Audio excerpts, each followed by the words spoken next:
Hey everyone, welcome to today's Explainer. We are diving straight into some incredibly deep waters, a profound psychological and philosophical inquiry presented by Yasminn on her channel just to see what happens. We're zooming in entirely on this one wild paradox. Despite all our modern comforts, our conveniences, our technology, so many of us are walking around under this crushing ambient weight of inadequacy. We are literally carrying an archetypal burden of guilt and shame. But where on earth does it actually come from? Well, it starts with a simple yet totally striking question. Why do we constantly apologize for our existence?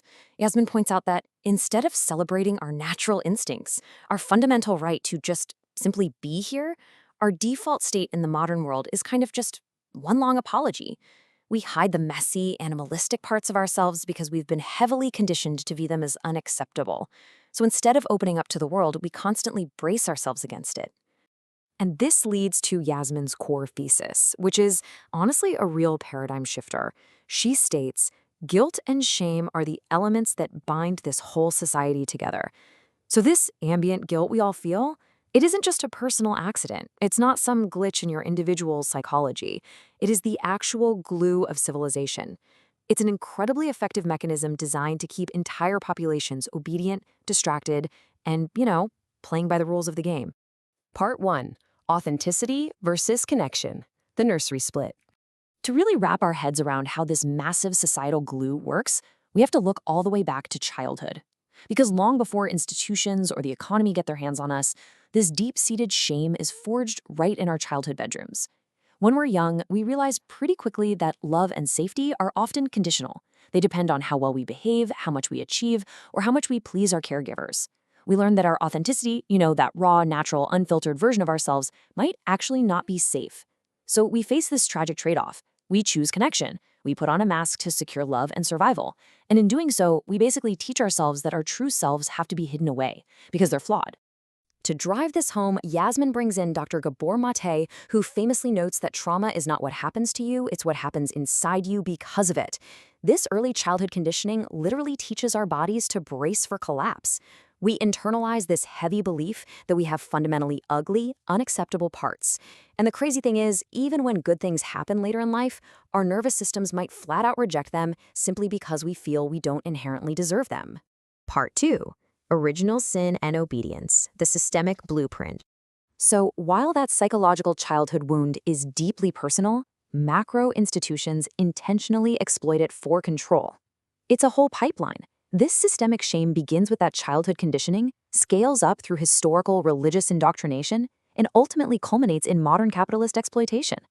Society basically takes your individual trauma and scales it up into a master mechanism for ultimate obedience.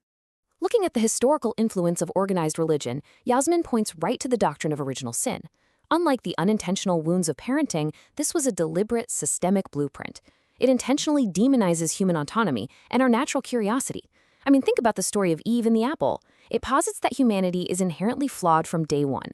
By making humans feel defective right out of the gate, you create a population primed for unquestioning obedience. And the direct result of this narrative? It completely strips away our internal wholeness. Think about it. If you believe you are born broken, you obviously can't trust yourself. Instead, you're forced into this lifelong, dependent search for external redemption. You are constantly looking outside of yourself, whether it's for a savior, an institution, or an authority figure, to come fix you and validate your very existence. The philosopher Friedrich Nietzsche hit the nail on the head when he argued that guilt is the price we had to pay for a civilization. To maintain an organized, functioning society, we literally had to repress our natural, animalistic instincts. We essentially traded our raw, wild freedom for the safety and structure of civilization. And the currency we used to pay for that trade, it was guilt. Part 3. Monetizing our inadequacies, the capitalist treadmill. Now, as society evolved, the primary merchant of this external redemption totally shifted.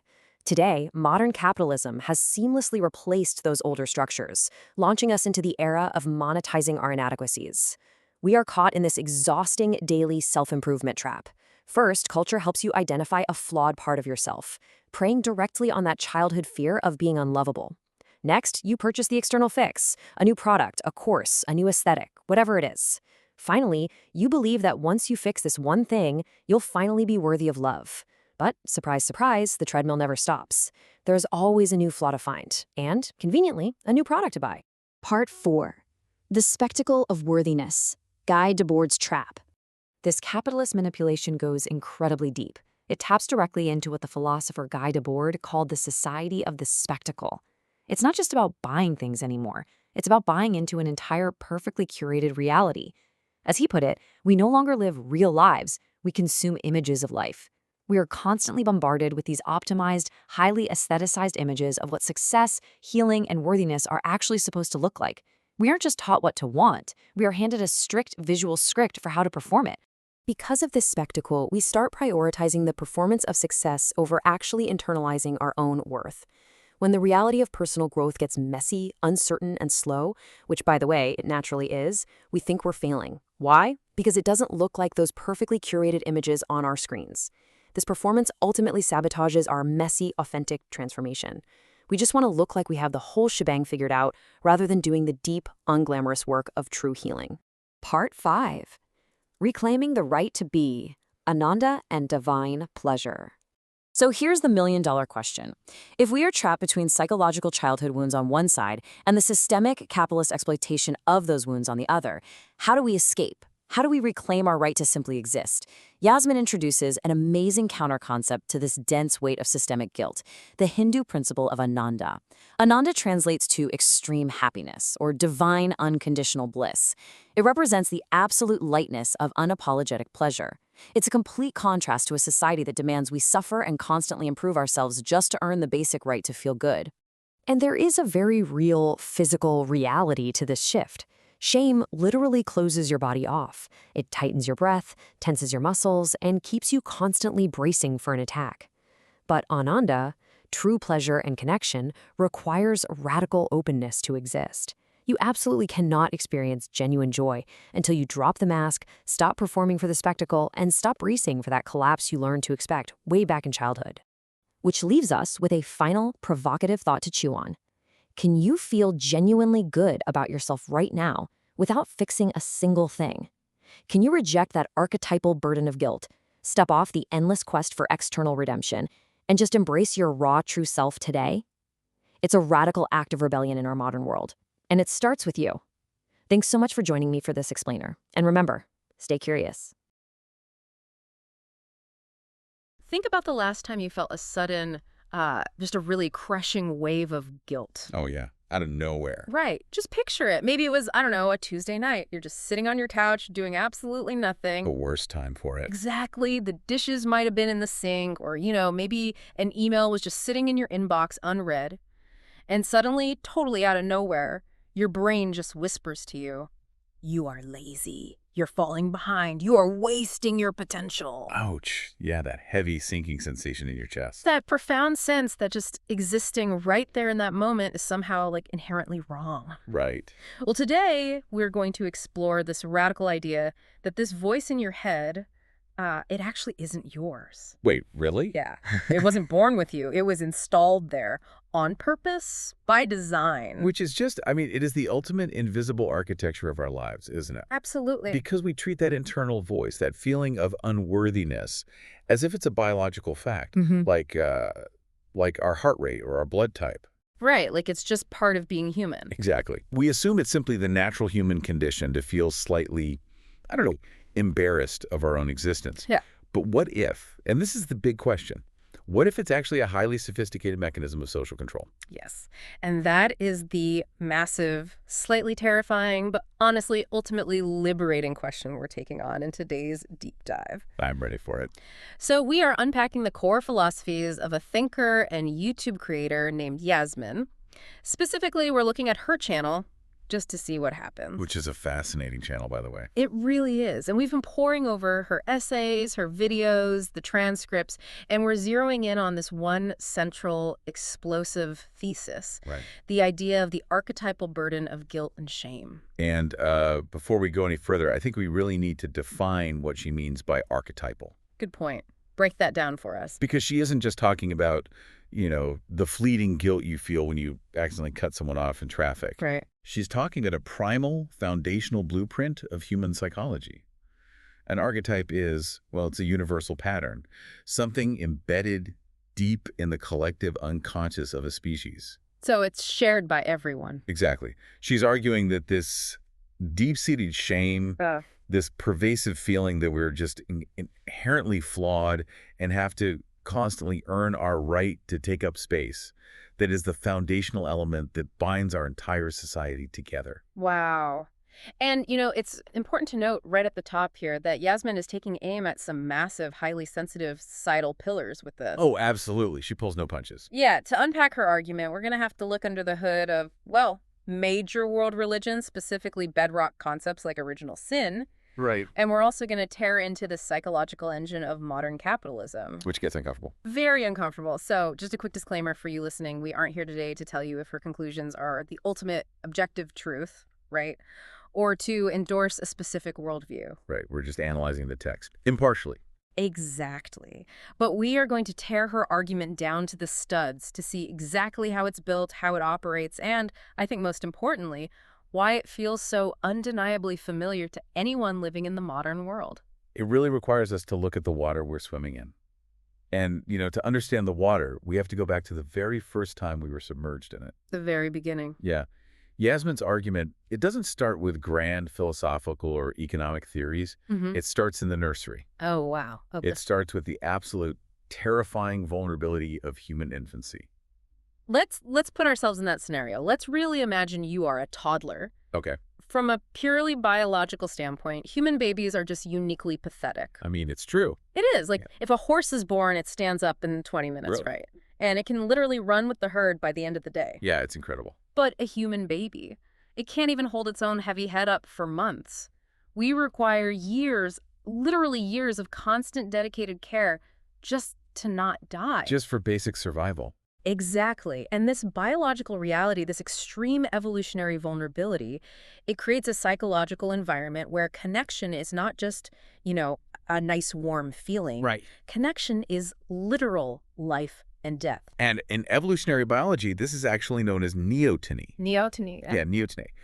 Our prolonged childhood dependency means our brains are wiring themselves in real time, completely in response to our caregivers. Because they're everything to us. I mean, for a child, the parent is the sun, the moon, the food source, the predator protection, the entire universe. Yeah. So the child's nervous system is exquisitely tuned to one single vital metric. Am I connected to my caregiver? Wow. If the caregiver is happy, the child's nervous system regulates. It feels safe. But if the caregiver withdraws or gets angry or just becomes emotionally unavailable, the child's nervous system registers a mortal threat. Like an actual alarm bell going off. Exactly. It's a survival panic. And here is where the tragedy really begins, according to Yasminn's framework. We are all born with what she calls the true raw self. The raw self, right? Yeah. And this is just pure authenticity. It's loud, it's messy, it's demanding. It cries when it wants to cry. It bites when it's frustrated. It feels uninhibited joy. It's just doing what animals do. Precisely. But very, very quickly, the child learns a devastating lesson about the nature of the universe. Love is conditional. Oh, man. That's a rough lesson. It's brutal. Because the environment communicates, and often, by the way, without any malicious intent from the parents at all. Right. There's tired adults. Exactly. But it communicates that the expression of this raw, untamed self actually threatens the connection. Right. Like the parent gets exhausted by the cry. Yes. Or the parent scolds the child for being too loud in a grocery store. Yeah. Or they withdraw affection when the child is defiant. Just normal parenting stuff, usually. But for the kid, the child is faced with a profound neurological dilemma. It's a literal fork in the road of their development. Okay, what's the fork? They must choose between authenticity and connection. Authenticity or connection. Wow. And when the choice is between expressing your true self or, keeping the giant who feeds you happy, biological math dictates that the child will always, always choose connection. They have to survive. They have to. They will abandon their authenticity to survive. They learn to fragment themselves. Yes, the splitting. Right. They take the unacceptable parts, the anger, the sadness, the excessive exuberance, and they just shove them into the basement of their psyche. They essentially construct a persona. They figure out exactly what behaviors, what emotional displays are going to secure that conditional love and safety they desperately need. So they become the good boy. Exactly. The good boy, the quiet girl. Yeah. They become the achiever or the people pleaser or sometimes even the invisible child. Just don't make any waves. Right. And this isn't a conscious strategy like a kid sitting there plotting. It is a profound instinctual adaptation.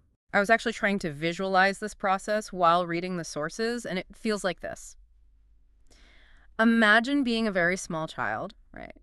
And the adults in your house hand you a plastic, perfectly smiling Halloween mask.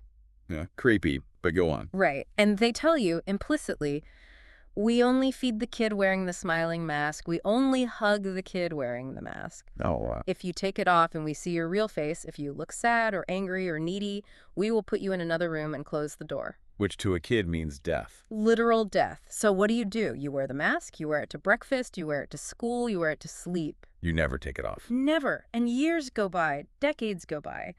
Eventually, the plastic of that mask fuses completely to your skin. Oh, that's such a visceral image. You grow up, you look in the mirror, and you literally forget what your original face looked like. And worse, and this is the real tragedy because you've kept it hidden in the dark for so long, you start to believe that whatever is underneath that mask must be monstrous. Yes.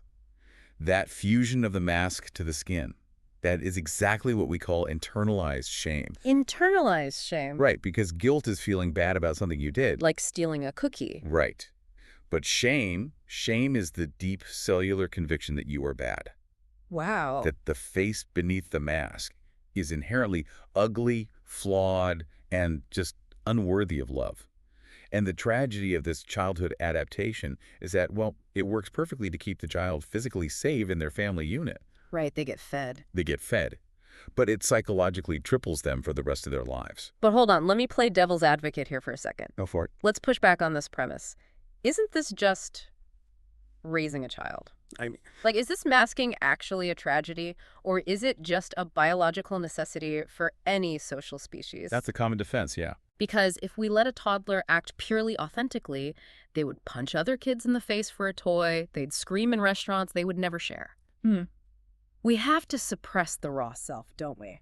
Are we really arguing that teaching a child basic manners is inflicting a lifelong archetypal wound? That is a crucial distinction to make. The framework here, Yasminn's argument, is not arguing against socialization or behavioral boundaries. Okay. A parent stopping a child from running into traffic or teaching them not to bite people is obviously necessary for physical and social survival. Right. Please teach your kids not to bite. Exactly. The trauma, though the actual installation of the shame, happens in the mechanism used to enforce those boundaries. Mechanism. Right. It is the subtle but really profound leap from hitting your brother is a bad action to you are a bad, unlovable person because you felt the instinct to hit your brother. Ah, I see. Okay. It's the difference between correcting a behavior and basically condemning their core identity. Precisely. When love, affection, and emotional presence are used as the currency to buy behavioral compliance, the child doesn't just learn a rule. They learn a condition. They learn that their fundamental worth is precarious. They learn that they must constantly perform to earn the right to exist in the family structure. So the raw self isn't just guided or regulated. It's banished. It's treated as an enemy. Wow. So we take this masked, terrified little kid and we fast forward 25 years. What happens when you put this person into an adult relationship? Well, it gets messy. It explains so much about modern loneliness, doesn't it? Because Yasminn points out that we walk into adulthood carrying this massive invisible backpack filled with what we believe are our ugly, awful parts. We enter the adult world desperately starved for the one thing we surrendered in childhood. Unconditional love. Yes. We all harbor this deep fantasy of finding a partner or community who will look at our true, raw face and say, you are entirely acceptable just as you are. We all want that. But the paradox, and this is the absolute kicker, is that we are simultaneously utterly terrified of letting anyone actually see that face. Terrified. Because our deepest, oldest neural pathways are just screaming at us. If you take the mask off, if you show them your vulnerability, your messiness, your fear, you will be abandoned. You will die. It creates a state of perpetual, agonizing tension. We demand intimacy, right? While fiercely guarding against vulnerability. It's an impossible bind. It really is. Yeah. We present our curated, highly competent, sanitized masks to our partners, and then we feel profoundly lonely because we know they are loving the mask, not the reality beneath it. Wow. It guarantees isolation, even within a crowded room or, 10-year marriage. So if this is happening to you, and it's happening to me, and it's happening to the barista who made my coffee this morning, what happens when you scale this up? That's where it gets really interesting. Right. If this childhood masking, this internalizing of a core sense of unworthiness, is a near universal human experience, it stops being just a personal psychological issue. It becomes the building block of civilization itself. Which forces us to look at the macro structure.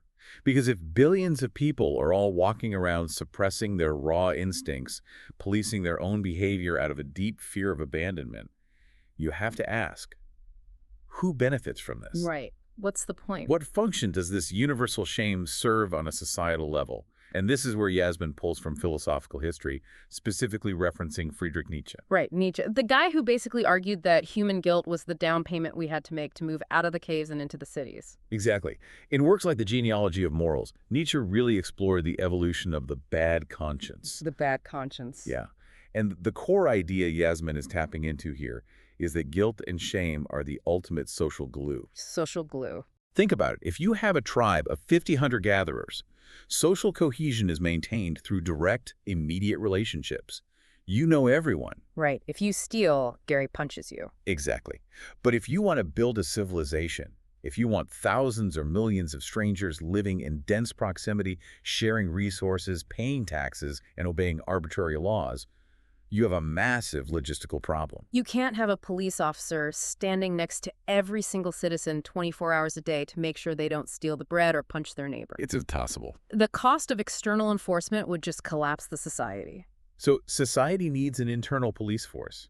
It needs a mechanism that makes the citizen police themselves, even when no one is watching. And that mechanism is shame. That mechanism is shame, the deeply installed belief that if you step out of line, if you violate the social contract, you are not just breaking a rule, you are revealing your fundamental, monstrous unworthiness, and you will be exiled from the herd. It's brilliant in a deeply dystopian way. Very dystopian. We outsource the policing to the individual's own traumatized inner child. That's exactly it. And this requires us to confront a really uncomfortable reality about what we actually are. I mean, underneath the tailored suits, the, podcast subscriptions, the polite dinner party conversation, we are biology. We are primates. We are animals driven by raw, visceral instincts. The raw self we talked about suppressing in childhood, it isn't just about crying when we're sad. Right. It's darker than that. It is the animal id.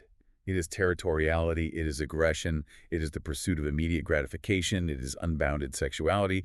As the source material points out, these natural biological drives are inherently chaotic. They don't fit in a cubicle. They really don't. Yeah. They are, from the perspective of an organized, highly structured society, bad, ugly, and grotesque. Because if everyone acted on their immediate animal instinct, if you saw food and just took it, if you felt anger and just struck out, the supply chains would break down. The cities would burn. Literally. So we made a profound species-wide trade-off. We traded our wildness for paved roads and antibiotics. A Faustian bargain. Yeah. We agreed to take our chaotic life force, our animal nature, and lock it in a cage inside our own minds. And we don't just lock it away. We are forced to actively despise it. Yasminn phrases this so powerfully. She says we learn to apologize for our existence. Apologize for our existence. Wow. We apologize for our bodily functions, for our natural desires, for our hunger, for our anger. The very things that make us biological creatures are framed as shameful defects that we must constantly manage and hide. Think about the immense amount of psychic energy that requires. It's exhausting. It's like holding a beach ball underwater every single minute of every single day. The sheer exhaustion of modern life isn't just about working long hours. It's the invisible labor of constantly repressing the animal inside us so we can maintain our standing in the civilization. Freud called this the discontent of civilization. Right. The bargain is physical security in exchange for psychological misery. We get the safety of the herd, but the price of admission is a permanent, gnawing sense of guilt over the very instincts that keep us alive. But let me challenge you on this again, because this sounds a bit like we're idealizing the noble savage here. Sure. If we removed this guilt, if we somehow went into the human operating system and just deleted shame entirely and everyone just ripped their masks off tomorrow, what actually happens? Right. Are we suddenly living in a beautiful, authentic utopia of freedom? Or is it instantly, like the purge? Is it just blood in the streets, absolute chaos, and the collapse of the power grid? It is the central tension of political philosophy, right? Yeah. Complete removal of all behavioral inhibitors would likely result in a catastrophic breakdown, given our current population densities. But the critique here isn't necessarily advocating for a return to pure, uninhibited animal chaos. Okay, so what is the critique? What is being critiqued is the tool we have chosen to maintain order. The weaponization of the tool. Yes. We could theoretically build a society based on mutual cooperation, empathy, and a rational understanding of shared consequences. Like, don't punch Gary because Gary's a person and that hurts. Right, based on empathy. But historically, those require high levels of trust and equity. It is vastly cheaper, faster, and more efficient for a ruling structure to simply traumatize the population into submission using existential shame. It scales better. It scales perfectly. Yeah. The argument is that while shame keeps the trains running on time, the collateral damage is a society of alienated, chronically anxious, deeply unhappy individuals who are so busy fighting their own internal demons that they never question the structure of the society itself. Wow. Which brings us to a fascinating historical pivot in Yasminn's argument. Because if early agrarian societies realized that this internal police force of shame was necessary to maintain massive hierarchies and coordinate labor, they couldn't just leave it to chance. No, you can't rely on random parenting. Exactly. They couldn't just hope parents traumatize their kids enough. They needed to standardize it. They needed a curriculum for guilt. They needed an institution to manufacture and distribute this shame evenly across the entire population, generation after generation. And that leads us to the historical function of organized religion. Here we go. Specifically, how the source material views the construction of Western theological frameworks. And again, remaining strictly analytical about Yasminn's philosophical position here. We are just the messengers. Yes, the messengers. We are looking at how religious narratives served as the codification, the official rule book for this necessary societal guilt. And ground zero for this, like the absolute masterpiece of standardized shame, is the concept of original sin. Oh, yes. The story of Adam, Eve, the serpent, and the apple in the Garden of Eden. It is perhaps the most psychologically potent narrative ever constructed. Think about the mechanics of the story. Okay, lay it out. The very first act of human autonomy, the desire for knowledge, is framed as an act of cosmic disobedience that fractures the universe. Right. God says, do not eat from the tree of knowledge. They exercise curiosity, they eat the fruit, and the punishment isn't just that they get kicked out of a nice garden. No, it's much deeper. The punishment is that their fundamental nature and the nature of every single human being born after them until the end of time is corrupted. It is a stroke of structural genius. It establishes a baseline of inescapable, inherent unworthiness. You no longer have to actually commit a bad act to feel guilty. You don't even have to steal the apple yourself. You are guilty simply by drawing your first breath. You inherit a spiritual debt the moment you are born. The raw self we discussed earlier is no longer just socially inconvenient. It is officially declared evil by the creator of the universe. It takes the childhood trauma, that feeling of I am inherently bad, and validates it on a cosmic scale. Yes. The universe literally agrees with your traumatized inner child. And this sets up an incredible power dynamic. If you are born completely bankrupt, carrying a mortgage of sin that you never even signed for, how do you pay it off? You can't. You just can't. Not on your own. Because your own instincts are corrupt, you cannot trust yourself to find a solution. The source material points out how this pairs perfectly with the narrative of a savior, specifically referencing the theology of Jesus dying for humanity's sins. When you combine infinite inherited debt with the promise of a savior, you place the human mind in a very specific, highly manageable state. A state of desperate, perpetual reliance on external redemption. Exactly. You are broken, and the cure is located outside of you. You must seek salvation from an external authority, the church, the priesthood, the doctrine. You have to follow the rules. You must constantly prove your devotion, follow the rules, and tithe to the institution, hoping that one day the external authority will grant you the unconditional love and forgiveness you have craved since childhood. It transfers the child's desperate need for the parent's approval directly onto the institution. That's perfect loop. It's the ultimate monopoly. They manufacture the disease of original sin, and then they hold the exclusive patent on the only cure. Well put. But to truly understand how deeply this was weaponized, we have to look at the specifics of who was targeted the hardest. Because this shame was not distributed equally. No, it was not. Yasminn dives deeply into how this religious shame was heavily, intensely gendered. This is a vital layer of the analysis.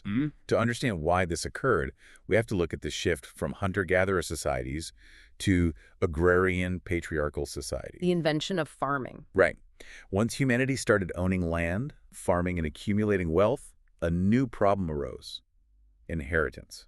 Who gets the farm when I die? Exactly. How do you pass your wealth down to your legitimate heirs? And to know who your heir is, you have to have absolute certainty about paternity. Yes. And before DNA testing, the only way a ruling class of men could guarantee paternity was to exert absolute draconian control over female reproduction and female sexuality. But you cannot physically police every woman at all times. Again, the logistical problem. The logistical problem returns. So you must make her police herself. You must weave the control of her body into the very fabric of the cosmos. Wow. The religious narratives were either constructed or heavily curated over centuries to enforce this patriarchal control.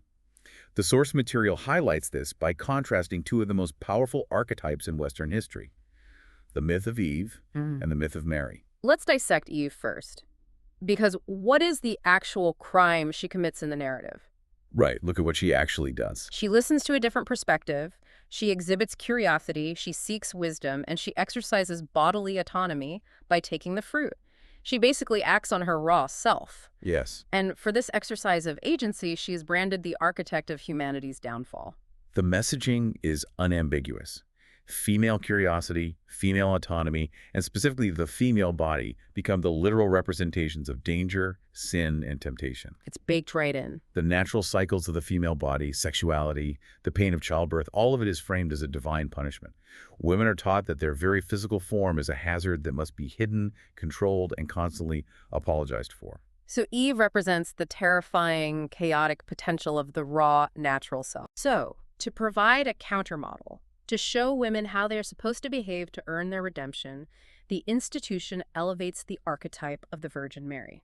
And Mary represents the ultimate idealized mask. The mask from childhood. Yes. Consider what she represents in the mythological structure. She achieves the highest possible status for a woman, the mother of the divine, specifically through her lack of autonomy. She is perfectly silent. Perfectly obedient. And crucially, perfectly devoid of sexual agency. Right. She's the ultimate vessel, used by a higher male authority, completely stripped of her own physical desires or messiness. She represents an impossible, contradictory standard. The mother who is also a virgin. It's literally impossible. Right. The message broadcasted for millennia is clear. You can be holy, you can be revered, but only if you completely divorce yourself from your own natural biological reality. Your raw self is Eve, and she is damned. Your mask is Mary, and she is saved. But you can never actually achieve her perfection, so you must exist in a state of perpetual striving and shame. When you look at it this way, the historical suppression of women, the burning of witches, the medicalization of hysteria, the control over reproductive rights, it isn't just a byproduct of these religions. No, it is the core mechanism. It is the ultimate manifestation of a society forcing the raw, natural, intuitive self into a tiny, socially compliant, deeply ashamed box. It institutionalized the idea that the natural body is an enemy to be conquered. And this framework, this deeply ingrained belief that we are fundamentally flawed and must seek external cures to be worthy, Right. it did not simply vanish when society modernized. No, it absolutely did not. Right. We entered the Enlightenment, we had the scientific revolution. In the West, the overarching total dominance of religious institutions began to recede. We became more secular. We stopped burning witches and started building factories. Exactly. But the underlying engine of society, the need to keep millions of people obedient, coordinated, producing, and striving, that didn't change at all. The structural requirement for an internal police force remained. So the mechanism of control didn't disappear. It just adapted.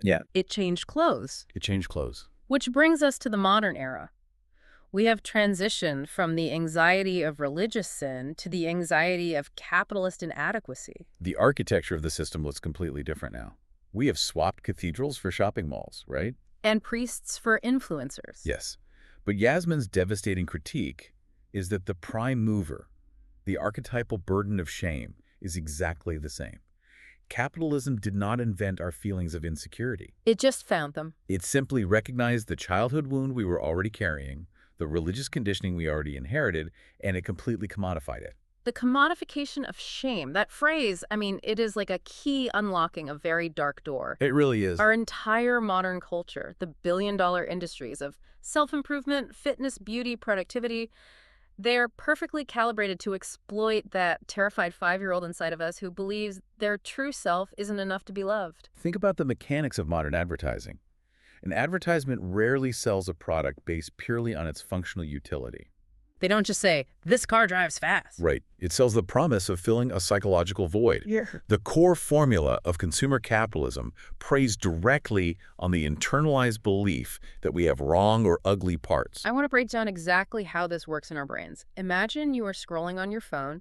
You see an ad for a new, very expensive, anti-aging skin cream. Okay, classic example. The ad shows a woman who looks flawless, loved, surrounded by beautiful things. The implicit message isn't just this cream moisturizes. Oh, it's way deeper. The message hitting your deepest neural pathways is, look at your wrinkles. Your wrinkles are evidence of decay. They are evidence of your flawed, raw, biological reality. If you show this face to the tribe, you will be deemed irrelevant. You will be abandoned. The ad intentionally triggers the ancient survival-level terror of losing connection. Yes. And just as your nervous system spikes into a state of panic, the system offers you the cure. Don't panic. Here is the new mask. Buy this $150 cream, apply it every night, and you will hide your flaw. You will maintain your status. You will be worthy of love again. It's brilliant. Consumption has literally become the new sacrament. We are no longer confessing our sins to a priest to buy our way into heaven. We are buying lifestyle products to buy our way into a sense of self-worth. The theological structure is perfectly preserved. You are inherently broken, and the cure exists outside you, available for a price. But it's an infinitely more efficient system than religion because the goalposts can constantly be moved. That's the trap. It is the ultimate inescapable escape room. Yeah. All the clues are just made out of your own insecurities. And every time you unlock a door, it just leads to another mall. Exactly. You fix the wrinkles and the system instantly pivots. Okay, but look at your teeth, look at your gut health, look at your morning routine. Why aren't you waking up at 4 a.m. to meditate and crush your goals? The system requires you to remain in a state of perpetual inadequacy. Because if you ever actually felt fixed, if you ever experienced a moment of total unconditional self-acceptance, the economic engine would grind to a halt. It would crash. If everyone woke up tomorrow and decided they were entirely worthy of love exactly as they are, entire industries would collapse by noon. Therefore, the culture must constantly manufacture new things for you to be ashamed of. But I have to push back here because this is where a lot of people listening will probably feel a little defensive. Which is fair. Right. Because isn't self-improvement inherently a good thing? Like if I want to go to the gym to get healthier, or if I want to read books to become smarter, or work hard to get a promotion, are we really saying that all ambition, all desire to better oneself is just a trauma response? That's a huge question. Are we saying ambition is just capitalism weaponizing my mommy issues? It is a vital distinction to make, and the philosophy here requires a lot of nuance. The desire for growth, mastery, and creativity is a natural part of the human experience. Okay, good. The issue is not the action. It is the engine driving the action. The engine. Yes. Are you going to the gym because you love the feeling of moving your body? Because you want to experience vitality and strength? That is an action driven by joy and the expression of the raw self. Okay, so what's the alternative engine? Are you going to the gym because you deeply hate how your stomach looks in the mirror, and you believe that if you just get your body fat percentage low enough, your partner will finally respect you and you won't die alone? Oh, yeah, that feels different. That is an action driven by archetypal shame. The action looks identical from the outside. You're lifting weights, but the psychological reality is entirely different. Capitalism thrives on ensuring that the vast majority of our actions are driven by the latter. Driven by fear. By fear, by the desperate attempt to outrun our perceived unworthiness. And this leads to one of the most insidious, just deeply relatable points raised in Yasminn's work, the concept of the guilt of joy. The guilt of joy. Yeah. In a system built entirely on striving, hustling, and fixing our endless flaws, simply feeling good becomes a highly suspicious, almost subversive act. We had been deeply, rigorously conditioned to believe in a strict cause and effect delusion regarding pleasure. How so? It is the secular hangover of the Protestant work ethic. We believe, at a cellular level, that we must endure suffering, we must grind, we must hustle in order to earn the right to feel good. Think about that Tuesday night on the couch we talked about at the very beginning of the deep dive. You are doing nothing. You feel a momentary spark of genuine contentment. Just for a second. And immediately your brain attacks you. Why are you smiling? You haven't answered those emails. You haven't worked out. You haven't earned this feeling. We treat joy without a prerequisite as if it's stolen goods. The culture dictates that pleasure is only legitimate if it is a reward for productivity or if it is a product you literally purchased. Right, you bought the vacation. Exactly. Simply existing in a state of delight for free without having achieved a goal is labeled as lazy. It is framed as a moral failing. And the sources point out how this exact mechanism is weaponized on a global geopolitical scale through our media consumption. Oh, the digital age takes us to a new level. We are carrying supercomputers in our pockets that stream the suffering of the entire world directly into our retinas 24 hours a day. Doom scrolling. Yeah, doom scrolling. Right. We see war, climate collapse, economic ruin, and the system is exquisitely designed to make us feel guilty for seeking any lightness, joy, or rest while the world is burning. This is a crucial, often overlooked point about how systemic control operates now. We assume that feeling profound, paralyzing guilt about global tragedies makes us good, empathetic citizens. Like it's a moral obligation to feel bad. Right. But the text argues that keeping the population saturated in heavy, dense emotions like despair and guilt actually serves the entrenched power structures perfectly. Because what does that guilt actually do? Does your paralyzing depression about a war halfway across the world actually stop a single bullet? No. What it does is render you stagnant. When you are carrying the weight of global suffering and you feel guilty for simply enjoying your breakfast, you are drained of all vitality. You're just exhausted. You become too tired, too hopeless, and too psychically depleted to ever organize, to demand a better wage, to imagine a radically different kind of society. You remain glued to the screen, consuming the spectacle of disaster, totally pacified by your own guilt. Your guilt is a feature of the system, not a bug. Exactly. It keeps you on the treadmill. It keeps you easy to steer. So I want to pause here and ask you, the listener, to do a really uncomfortable audit of your life. This is the hard part. Think about your average week. Think about your calendar, your to-do list, your ambitions. How much of the energy you expend every day is genuinely driven by curiosity, by love, by a desire to connect, by sheer joy? Probably less than we'd like to admit. And how much of it is driven by the fear of falling behind, by the fear of not being enough, by the desperate, exhausting, lifelong attempt to finally prove to the universe that you deserve to take up space? It is a sobering reflection. And it requires us to fully synthesize the enormous journey we've taken in this deep dive today. Let's recap. We have mapped the entire architecture of this control system. We traced how a deeply necessary biological survival tactic in early childhood, the fragmenting of the self and the hiding of our raw nature to ensure we aren't abandoned, created a profound psychological vulnerability. We saw how early civilizations recognized that vulnerability as the perfect tool for mass coordination, effectively weaponizing our inner child to act as an internal police force. We examined how major historical religious frameworks, specifically through myths like original sin and the control of female autonomy, institutionalized that shame. They turned it into an infinite, inheritable debt that bound the population to the authority of the church. And finally, we saw how modern capitalism seamlessly absorbed that exact same psychological machinery, stripping away the theology but keeping the core message. You are flawed, you are lacking, and you must constantly consume, strive, and improve yourself to buy a fleeting moment of worthiness. It's all connected. We're all walking around carrying this heavy, archetypal burden of shame, assuming it is our own personal failure, our own individual neurosis, when in reality it is the foundational bedrock of the society we live in. It is the water we are swimming in. It paints a seemingly inescapable picture, a matrix of guilt. It's heavy. However, Yasminn's work and the source material we are analyzing does not leave us at a dead end of despair. Thank goodness. Right. To break the architecture, you have to introduce a completely alien paradigm.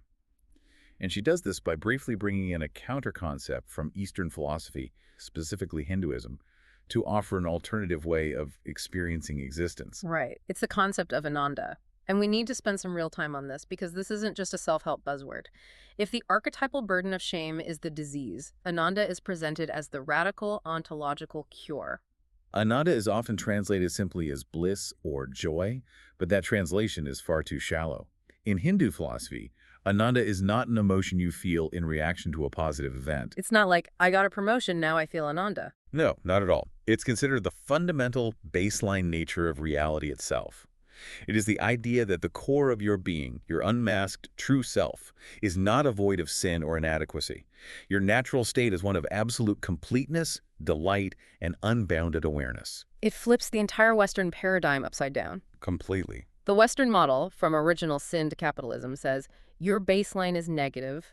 You start in debt, you are broken, you must work, suffer, and consume to climb your way up to zero to earn a fleeting moment of happiness. Yes. But Ananda says, your baseline is infinite positive. You're already entirely whole. Existence itself is the only justification required for joy. It severs the cause and effect illusion of pleasure. It suggests that you do not have to endure pain to deserve pleasure. You do not have to achieve a goal to be worthy of rest. Joy is not a reward. It is your default setting. If you remove the artificial layers of societal conditioning, the fear, the childhood masking, what remains is not a grotesque animal that needs to be caged. What remains is bliss.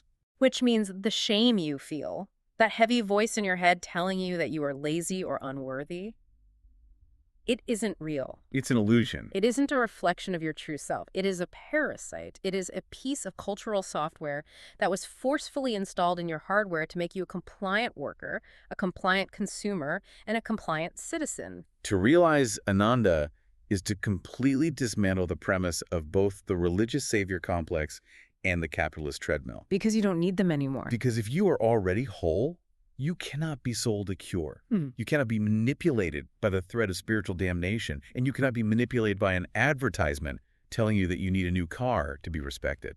It is the ultimate act of rebellion. Truly. Which brings us to the end of our deep dive today. We've covered thousands of years of history, the biology of childhood, the mythology of religions, and the economics of our modern world. But I want to leave you, the listener, with a final, highly provocative thought. A parting gift. A scenario to mull over as you turn off this audio and step back into the machinery of your daily life. Let's hear it. If Yasminn's framework holds water, if this deep-seated, exhausting shame is truly just an artificial, systemic tool used to bind society together and keep you running on a treadmill you can never turn off, what would happen if you just stepped off? What happens to the system when the individual completely refuses the foundational bargain of civilization? Exactly.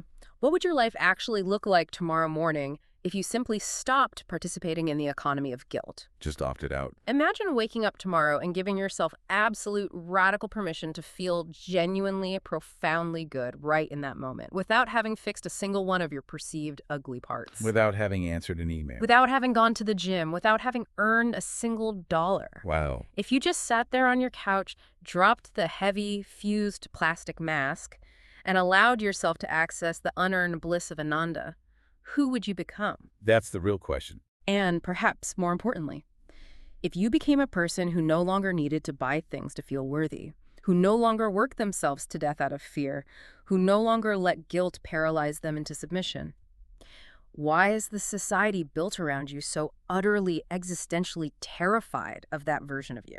Because a population that realizes it is already whole, a population that feels inherently worthy of love and joy just by existing, is a population that can no longer be controlled by the promise of future redemption.